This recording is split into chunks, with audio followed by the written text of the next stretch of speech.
इस संसदीय क्षेत्र का प्रतिनिधित्व कर चुके हैं सम्मानित श्री विनोद सुल्तानपुरी जी, मुनीता चौहान जो कि हमारी जिला परिषद की मेंबर है, कुर्ला जी ब्लॉक कांग्रेस कमेटी के प्रेसिडेंट है, हमारे सुरेंद्र रेखता जी, सभी लोग मंच पर विराजमान, प्रधान जी, पंचायतों के सभी लोग, पत्रकार बंधुओं और कुआर और डोडरा कुआर के मेरे सभी भाई बहन, युवा साथियों, प्यारे बच्चों, एक साल पहले 11 दिसंबर 2023 में जब हमारी सरकार बनी थी, उस समय मेरे मन में एक इच्छा थी कि मैं डोडरा, जब मैं प्रदेश कांग्रेस कमेटी का अध्यक्ष बना तो डोडरा कुआर भी आया था, और आज मैं मुख्यमंत्री के तौर पर अपनी पहली चुनावी सभा को कुआर क्षेत्र से शुरू कर रहा हूं। ये मेरी पहली शिमला संसदीय क्षेत्र की चुनावी सभा है। अभी हमारे दो प्रत्याशी घोषित हुए, जिसमें विनोद सुल्तानपुरी जी, जिनके पिताजी केडी सुल्तानपुरी जी होते थे, वो 6 बार सांसद रहे। उनके बेटे को हमने कहा कि इस समय पार्टी को आपकी जरूरत है, आप बेशक कसौली से 15 महीने पहले विधायक बने, और 15 महीने पहले विधायक बनने के बाद आपको आज दोबारा से इस संसदीय क्षेत्र का प्रतिनिधित्व करने का मौका मिलेगा, लेकिन आपको चुनाव लड़ने का मौका कांग्रेस पार्टी ने दिया है और आपको चुनाव लड़ना है। मैं देख रहा था जैसे ही विनोद सुल्तानपुरी और विक्रमादित्य जी का टिकट की घोषणा हुई, भारतीय जनता पार्टी जो दुष्प्रचार कर रही थी कि 4 जून को हमारी सरकार बनेगी, कैसे बनेगी, किस प्रकार बनेगी, ये सिर्फ दुष्प्रचार था। और हमने उसका जवाब इस समय अपने 2 जो सिटिंग विधायक है उनको टिकट देकर दिया। मुख्यमंत्री बनने के बाद हमने जब शपथ ली, सबसे पहले हमने अपनी आर्थिकी को मजबूत करना शुरू किया, और आज मैं दावे के साथ कह सकता हूं कि 1 साल पहले जो खजाना खाली था, उस खजाने को सही स्वरूप में आगे बढ़ने का हमने अवसर दिया, और आज जो भ्रष्टाचार के माध्यम से आपके ऊपर जो खर्च होने वाला पैसा था, उसमें लगाम लगाई, और तकरीबन 2200 करोड़ रुपए का अधिक राजस्व हमें इस साल प्राप्त हुआ। और इस साल हमें कई चुनौतियों का सामना करना पड़ा। पहली चुनौती आर्थिक रूप में थी, लेकिन इतिहास की सबसे बड़ी त्रासदी इस प्रदेश ने झेली। पिछले वर्ष इतनी अत्यधिक बारिश हुई, हर जगह तबाही का आलम था पूरे प्रदेश में। ये नहीं, डोडरा कुआर में भी नुकसान हुआ, नूरपुर में भी नुकसान हुआ, कुल्लू में अत्यधिक नुकसान हुआ, शिमला जिला की सभी सड़कों को नुकसान हुआ, लेकिन हमने हिम्मत नहीं हारी। जब मैं शिमला जिला के दौरे पर गया, कुमारसंग गया, चौपाल गया, रोडू गया, सब जगह गया, उस समय सेब का सीजन पीक पर था, और अगर 15 दिन और 1 महीना भी सड़क खुलवाने में देरी हो जाती तो हमारे गरीब किसान बागवान का सेब सिर्फ बगीचों में ही रहता। लेकिन हमने युद्ध स्तर पर कार्य किया, और युद्ध स्तर पर कार्य करते करते एक भी बागवान का सेब सड़क के क्षतिग्रस्त होने के बावजूद भी युद्ध स्तर पर कार्य करने के बाद वो मंडियों तक पहुंचाया। ये हमारी सरकार की कमिटमेंट थी। धीरे धीरे हम आगे बढ़ रहे थे, और आगे बढ़ने के बाद हमने पाया कि जो कुछ सेब को नुकसान हुआ है, ओलावृष्टि के कारण नुकसान हुआ है, और हमने सेब के ऐतिहासिक मूल्य में, पहले आपका जो स्पोर्ट प्राइस था उसमें 50 पैसे की वृद्धि होती थी, मैंने 1.5 रुपए की ऐतिहासिक वृद्धि की।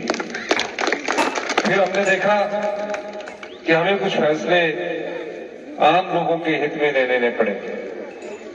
और हमने हिंदुस्तान की एक पहली योजना लाई जहां अनाथ बच्चों को पढ़ाने का खर्च 27 साल की उम्र तक सरकार उठाएगी। जो बच्चा अपनी माता को खो चुका है, अपने पिता को खो चुका है, उसकी पढ़ाई का खर्चा, उसकी शादी का खर्चा, उसको मकान बनाने का खर्चा हमारी सरकार उपलब्ध करवाएगी। और इस योजना से तकरीबन 4000 लोगों को फायदा हो रहा है। आप वेलफेयर में जाकर इस योजना का लाभ उठा सकते हैं। उसके बाद हमने विधवाएं जो है, जो विधवाएं महिलाएं हैं, उसके लिए एक योजना लाई। मैंने देखा कई विधवाएं युवा समय में ही विधवा हो जाती है। उनके बच्चे पढ़ाई में अच्छे होते हैं, कोई डॉक्टर बनता है, कोई इंजीनियर बनता है, लेकिन उनके पास पढ़ाई के लिए पैसे नहीं होते। हमने उनके लिए योजना लाई और 27 साल तक उन बच्चों की पढ़ाई का खर्चा भी हिमाचल प्रदेश सरकार उठाएगी। आप जानते हैं कि इंतकाल के कितने केसेस ऐसे हैं, इंतकाल ही नहीं होते थे।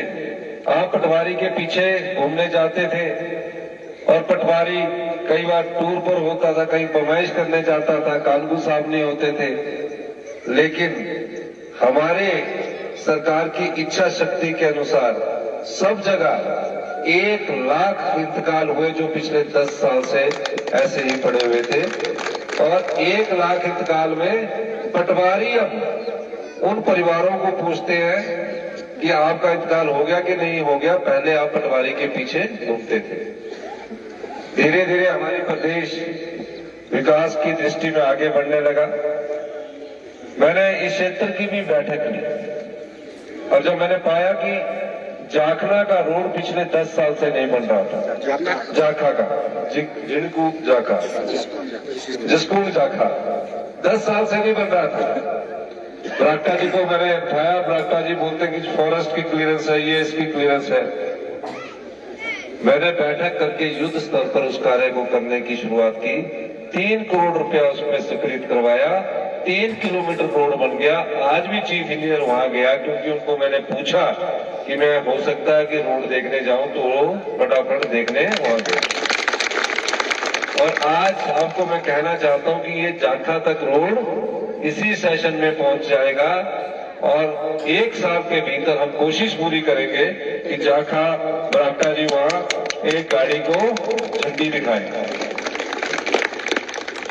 इसके अलावा मैं इस क्षेत्र में अभी जब पैदल चल रहा था, मैं खुद पैदल आया, पहले भी मैं वहां आया था, तो मैं देख रहा था कि आपके रोडों की हालत ठीक नहीं है।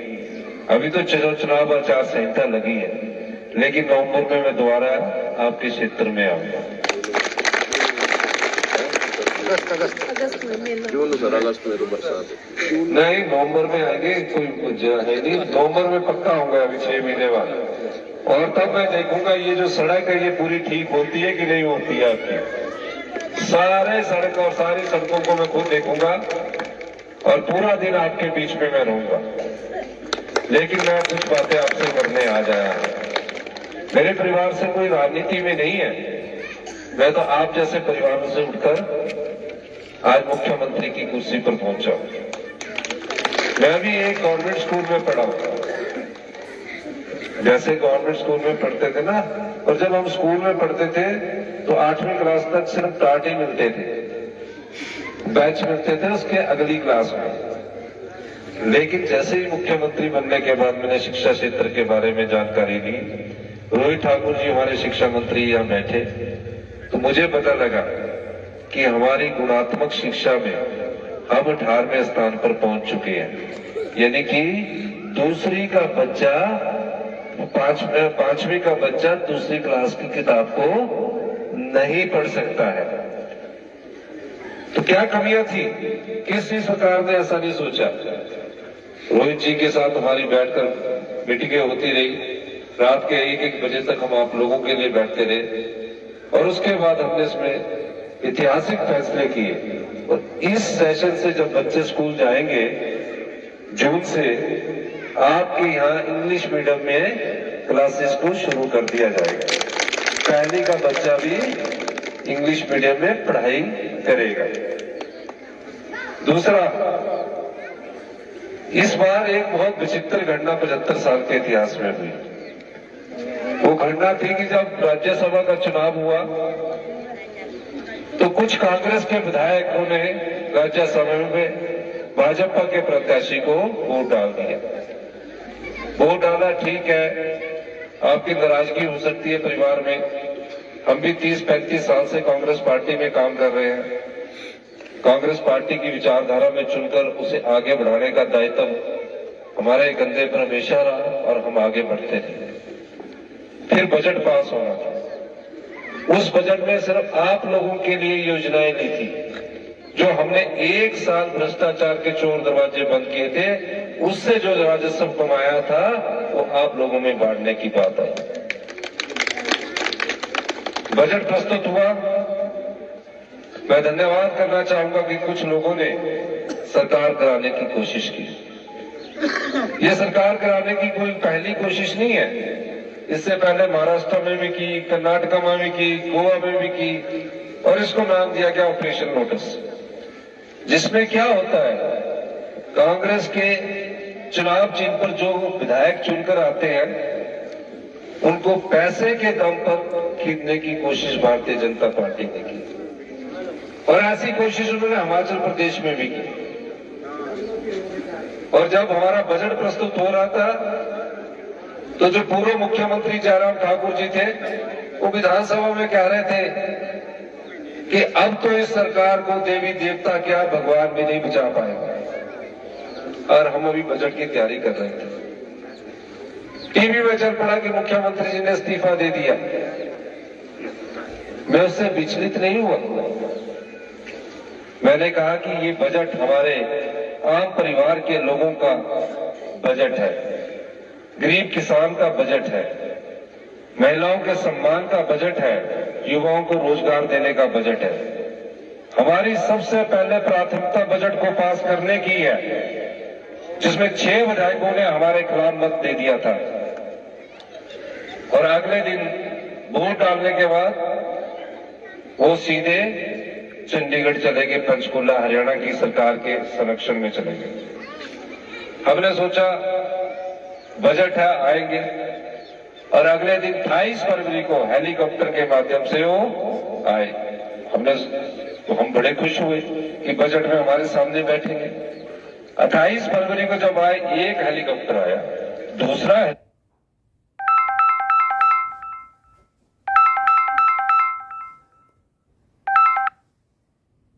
उन्होंने विधानसभा का गेट तक तोड़ डाला। इस स्पीड में आया और वो अंदर विधानसभा के गलियारे में पहुंच गए। हमें कोई चिंता नहीं थी। हमने सोचा कि ये बजट पास करने में कांग्रेस के विधायक है राज्यसभा में, इनको व्हिप नहीं जारी होता तो ये वोट डालेंगे। अंदर करे विधानसभा के परिसर में आए, साइन किए, क्योंकि साइन करने के बाद उनकी अटेंडेंस लगती है और अटेंडेंस के बाद उन्हें जो डेली होती है वो मिलती है। फिर बजट की बात आई, हमने बजट प्रस्तुत किया। हमने अनुरोध किया, हमारे साथी विधायकों ने कहा कि अगर कोई बात है तो बातचीत से हम समस्याओं का समाधान कर सकते हैं, लेकिन वो बजट में नहीं बैठे।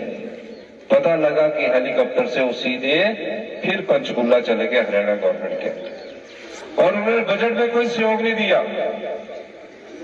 और हमारा बजट पास हुआ, वो सब भगवान का आशीर्वाद था, देवी देवताओं का आशीर्वाद था।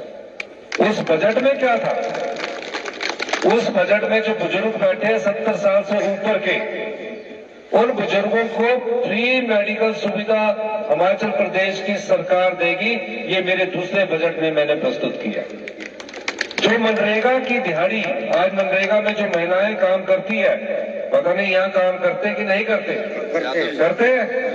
तो मनरेगा की दिहाड़ी जो 240 रुपए थी, उसको 1 अप्रैल 2024 से 300 रुपए कर दिया गया। जो किसान गाय पालता है या भैंस पालता है, उसका दूध भी बिक जाता है, कभी 30 रुपए, कभी 32 रुपए। हमारी सरकार ने फैसला किया कि गाय का दूध या भैंस का दूध 45 रुपए किलो के हिसाब से गाय का दूध सरकार खरीदेगी और 55 रुपए के हिसाब से भैंस का दूध सरकार खरीदेगी। फिर जो उसके गोबर से खेती करेगा, यूरिया नहीं डालेगा, उससे 40 रुपए किलो गेहूं खरीदेगी और 30 रुपए किलो मक्की खरीदेगी। क्योंकि हम चाहते हैं कि हिमाचल प्रदेश की ग्रामीण अर्थव्यवस्था मजबूत हो, गांव के लोगों के हाथ में पैसा पहुंचे, और इस दृष्टि से हमारी सरकार ने काम किया। 4% डीए की किस्त दी, हमने डीए की किस्त भी दी। और उसके बाद 28 के बजट के बाद जब मैंने फिर अधिकारियों की बैठक ली, उस समय मुझे पता लगा कि अभी हमारे पास 800 करोड़ रुपया और बचा हुआ है। ये बचना नहीं था अगर हमारी सरकार ना आती। तो मैंने अपनी प्यारी बहना सुख सम्मान निधि योजना की शुरुआत की, और इसमें 18 साल से ऊपर की प्रत्येक महिला को 1500 रुपया हर महीने मिलेगा, और साल में 18,000 रुपया मिलेगा।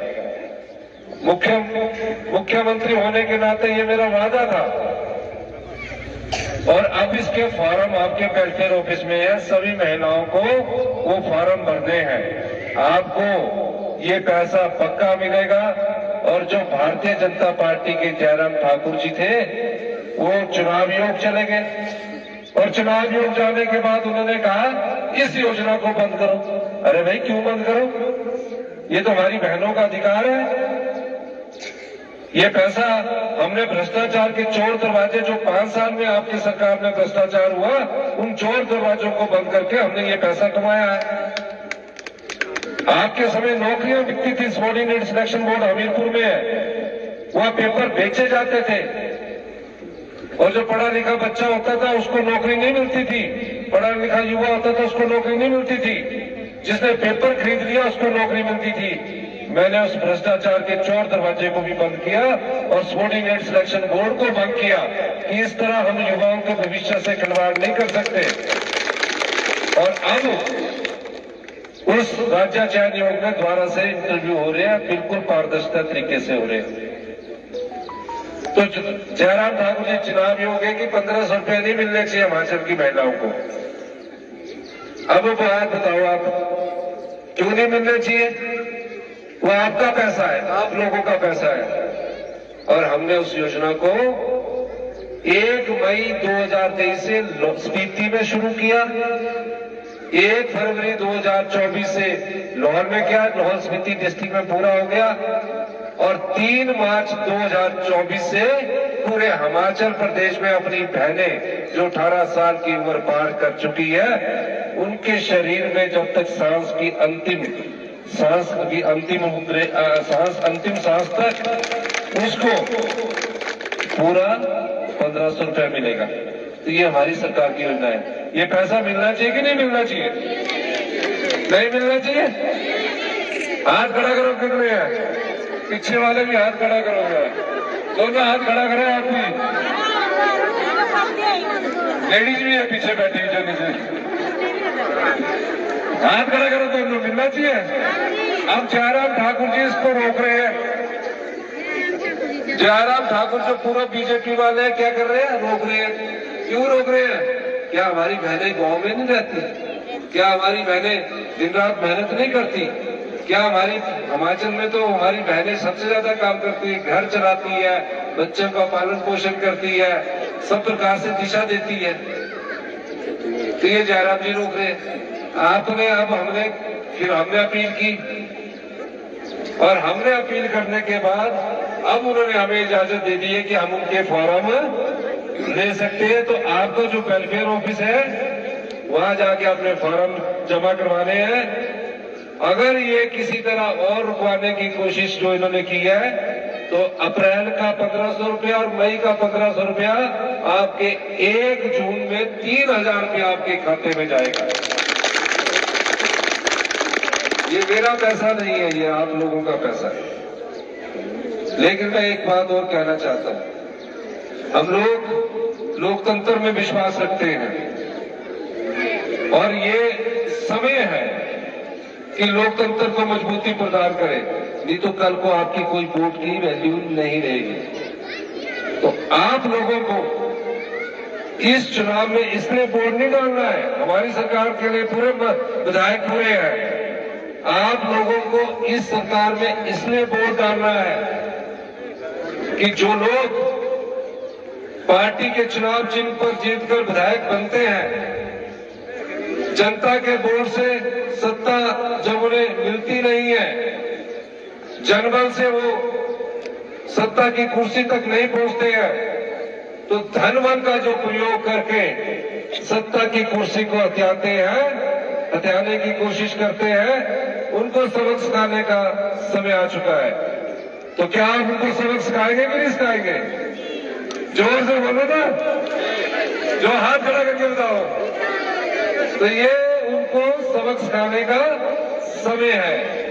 1 तारीख को आप उनको, जो उन्होंने राज्यसभा की एक सीट चुराई है, हिमाचल की जनता जो देवी देवताओं में विश्वास रखती है, 1 तारीख को इस लोकतंत्र की मजबूती के लिए चारों लोकसभा की सीटों में जीत हासिल करके भेजेगी। भेजोगे तो भेजोगे? जोर से बोलो, हाथ नहीं खड़ा करें, खड़ा करो सारे। अब ठीक है। इन्हीं शब्दों के साथ एक बार फिर मैं आपको कहना चाहता हूं, जितनी महिला मंडल है यहाँ, जितने भी महिला मंडल है, अभी मैं बोल नहीं सकता, लेकिन आप याद रखना कि जून जुलाई में मैं चाहता हूं कि महिला मंडल हमारे हर जगह है। तो उस महिला मंडल में के लिए मैं कुछ पैसे दूंगा, जिसकी घोषणा मैं अभी नहीं करूंगा, जून में करूंगा। और अभी क्योंकि आचार संहिता, ये 5 महिला मंडलों को, जितने भी महिला मंडल है उसको अभी हम घोषणा, युवक मंडल है, जो भी अभी लगता है, जिससे चर्चा करने के बाद, महिला मंडलों के से बात करने के बाद, जब आचार संहिता खत्म होगी, मैं नवंबर में आपके पास आऊंगा। उससे पहले आपको महिला मंडलों को जून की आचार संहिता करने से खत्म होने से बाद आपको पैसा मिल जाएगा। एक भंडार रोड की बात कही है, उस पर भी हम विस्तृत चर्चा मोहनलाल पारकर जी से बैठकर करेंगे। इन्हीं शब्दों के साथ एक बार फिर मैं ये कहना चाहता हूं कि आपने, सब लोगों ने अधिक से अधिक वोट हाथ के निशान पर लगाने हैं। सुल्तानपुरी जी पढ़े लिखे हैं, लॉ किया है इन्होंने। मुझे ऐसा पता लगा कि जो पिछली बार के सांसद थे बीजेपी के, वो सांसद यहाँ आए नहीं, एक बार आए 5 साल में। मैंने तो पहले ही आपको नवंबर का अपना कार्यक्रम दे दिया, और इनको भी बोलूंगा, अगर आप ये हमारे जब सांसद चुनकर आएंगे तो ये भी आएंगे। इनके पास भी पैसे होते, तब आपने इनसे भी पैसे मांगे।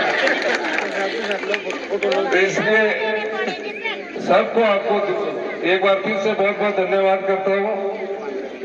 ये हमारी राक्टा जी ने डिमांड रखी है, डोडरा को चित्रकूट टनल से जोड़ने का, ये सब चीजों का मैं अध्ययन करूंगा। ओबीसी को करने के लिए मेरे हाथ में तो है नहीं, लेकिन इसको मैं बात करके रिकमेंडेशन अनुमोदन करूंगा।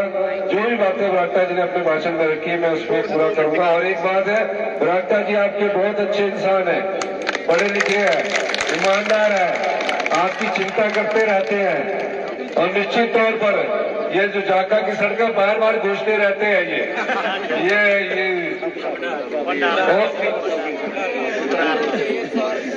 सेवा नौकरी जो भी है, सब चीजों को मैं आऊंगा। मैं नवंबर में पक्का आ रहा हूँ आपके बीच।